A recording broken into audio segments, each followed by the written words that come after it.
Myths and Legends of All Nations, chapter DEUCALION and PYRRHA casting the bones of their mother. One high mountain in the country of Phocis still raised 2 peaks above the surrounding waters. It was the great Mount Parnassus. Toward this floated a boat containing DEUCALION, the son of Prometheus, and his wife PYRRHA.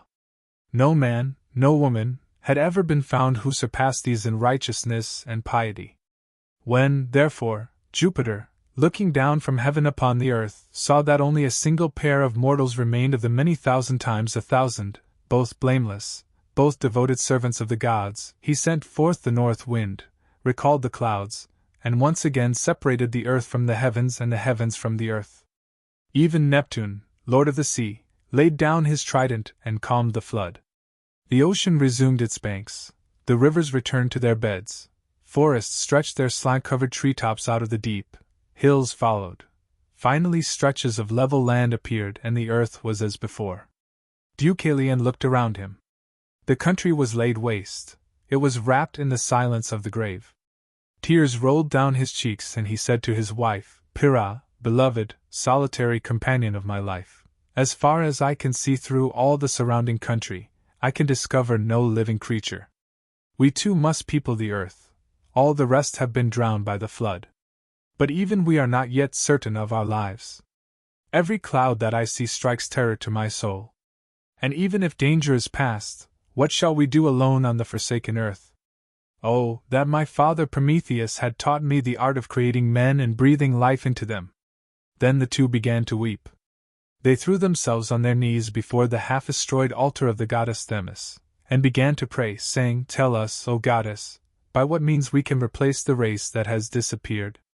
Oh, help the earth to new life. Leave my altar, sounded the voice of the goddess. Uncover your heads, ungird your garments, and cast the bones of your mother behind you. For a long time DEUCALION and PYRRHA wondered over the puzzling words of the goddess. PYRRHA was the first to break the silence. Pardon me, O noble goddess, she said, if I do not obey you and cannot consent to scatter the bones of my mother. Then DEUCALION had a happy thought. He comforted his wife. Either my reason deceives me, he said, or the command of the goddess is good and involves no impiety. The great mother of all of us is the earth, her bones are the stones, and these, PYRRHA, we will cast behind us. Both mistrusted this interpretation of the words, but what harm would it do to try? Thereupon they uncovered their heads, ungirded their garments, and began casting stones behind them. Then a wonderful thing happened. The stone began to lose its hardness, became malleable, grew and took form not definite at once, but rude figures such as an artist first hews out of the rough marble.